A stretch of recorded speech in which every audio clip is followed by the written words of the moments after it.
As doses da vacina contra a Covid-19 começaram a chegar no Brasil, mas para que a maior parte da população seja imunizada, ainda vai um bom tempo.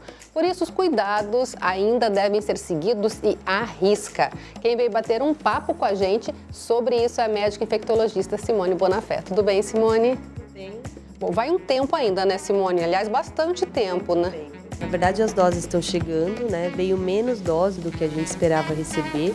Só para você aproximar um pouquinho. Possível nem vacinar todos os profissionais de saúde. Ainda tem muitos profissionais, tanto da linha de frente, que é o grupo prioritário, quanto os outros médicos, né, que não deixam de atender paciente, que ainda não receberam a vacina. E a gente está sem previsão de chegar ao segundo lote. Pode ser que agora, né, com a Índia liberando algumas doses, venham mais vacinas para cá e mais pessoas consigam ser imunizadas. Mas a gente não conseguiu nem terminar toda a população contemplada na fase 1, né, que seriam os profissionais da saúde, os idosos ainda não começaram a ser vacinados, somente aqueles que ficam em asilos de longa permanência, né, instituições de longa permanência, e os indígenas também ainda não foram vacinados. Então, assim, a gente tem um grande chão pela frente. É um começo, óbvio, né, tá todo mundo muito feliz, a gente está começando a imunizar todo mundo, mas a gente ainda tem um longo caminho pela frente. E, Simone, é preciso segurar bastante, porque assim, já tem novas cepas sendo descobertas. Exatamente. Tem alguns vírus que parece que... Alguns vírus não, algumas modalidades do vírus, posso chamar assim, que está fazendo uma distribuição mais rápida, existem, né? algumas cepas novas, porque a gente sabe que o vírus muta, como todo vírus, né? O coronavírus, ele não vai ser diferente de outros vírus que têm uma linhagem parecida. Então, ele sofre mutação. E essas mutações, a gente tem visto que ele está cada vez mais fácil de ser disseminado, mais contagioso, ou seja, a taxa de transmissão dele é muito maior. A gente não vê, assim, uma relação de ter um vírus, por exemplo, que dá uma doença mais grave. O que a gente vê é um vírus que realmente se transmite mais facilmente. E um dos medos que a gente tem, que isso ainda não aconteceu e possivelmente não irá acontecer, é, de repente, o vírus ficar resistente à vacina que a gente tem. Então, a gente precisa continuar os cuidados, mesmo as pessoas que já tiveram, mesmo as pessoas que já tomaram a vacina. Então, tem que usar máscara, tem que manter o distanciamento e tem que higienizar as mãos frequentemente. Até para não acontecer o que aconteceu em Manaus, né? Que acabou, assim, virando uma grande tragédia, né? Exatamente, porque o que aconteceu em Manaus? Eles tiveram aquele boom no começo e depois deu uma estabilizada no número de casos. E aí apareceu uma nova variante lá que deu um segundo boom. E já tinha todo mundo baixado a guarda, os hospitais de campanha, já tinham sido desativados.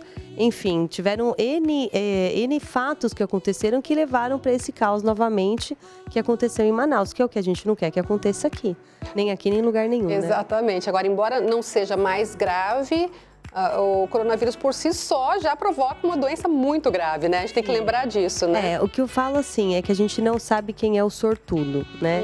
Então, assim, a gente acredita que uma pessoa idosa vai evoluir pior o coronavírus e que tem uma maior chance de um desfecho desfavorável. Mas a gente vê muitos idosos que passam como uma doença, nem percebe que teve, né? Em compensação, a gente sabe que os jovens não vai dar nada, mas a gente tem visto muitos jovens morrendo. Então, assim, a gente não sabe quem vai ser o premiado. Então, por isso que a gente tem que manter as medidas de contenção. O que eu tenho observado é que as pessoas cada vez menos têm feito isso. Então, assim, agora, final do ano, por conta de férias, várias aglomerações. Eu conheço várias pessoas que acabaram viajando para a praia, participando de festas, se contaminaram, Algumas estão graves no hospital.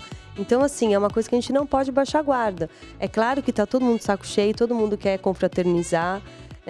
Eu mesmo, no Natal, acabei indo ver minha família. E nós se reunimos 10 pessoas, geralmente a gente faz festa com 40 e esse ano foram 10.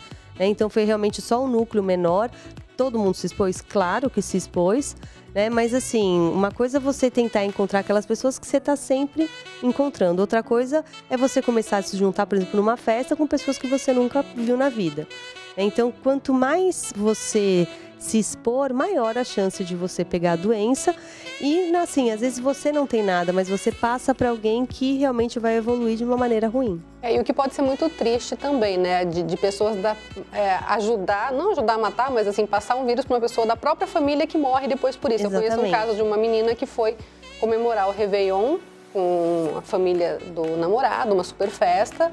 E quando voltou, estava contaminada, contaminou a avó e a avó faleceu. Quer dizer, isso é muito complicado, né? É uma culpa que você leva para sempre, né?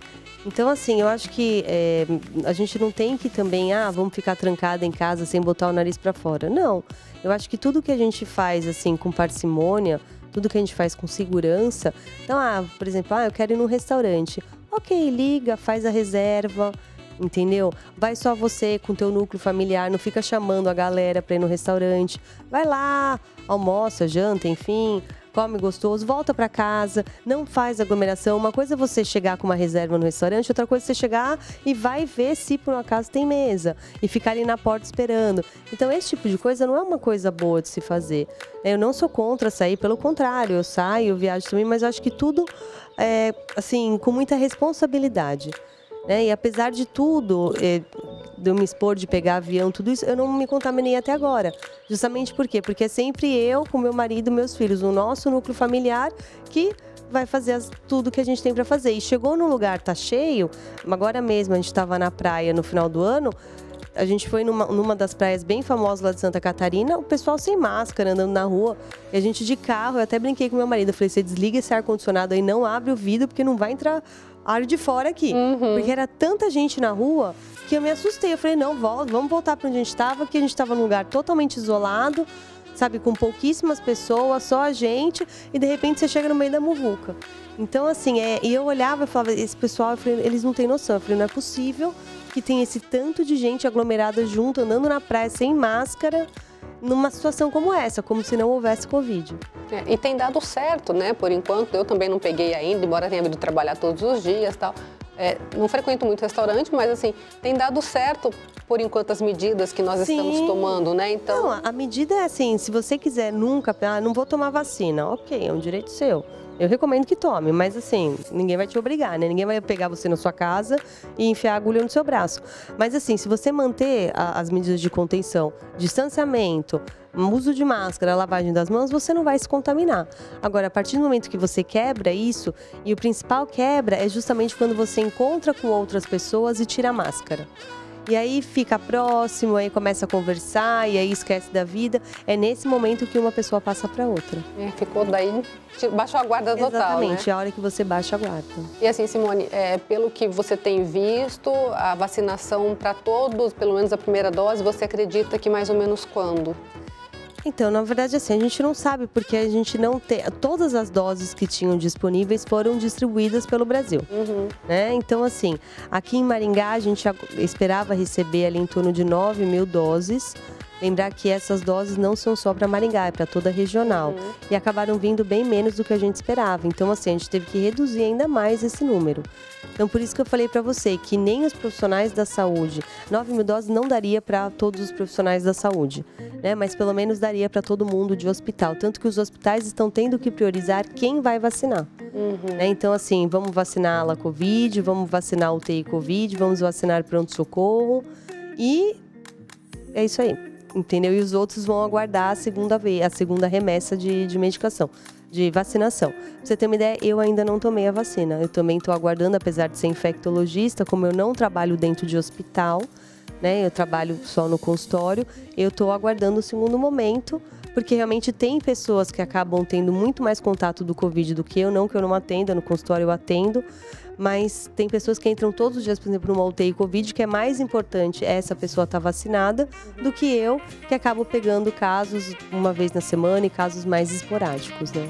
Manter todos os cuidados, exatamente, esperar a vez da vacinação. Esperar para a vacina chegar, que vai chegar para todo mundo. É só a gente segurar mais um pouquinho. Esse ano ainda vai ser um ano difícil, porém melhor que o ano passado. Tá certo. Muito obrigada, viu, Imagina. pela sua participação.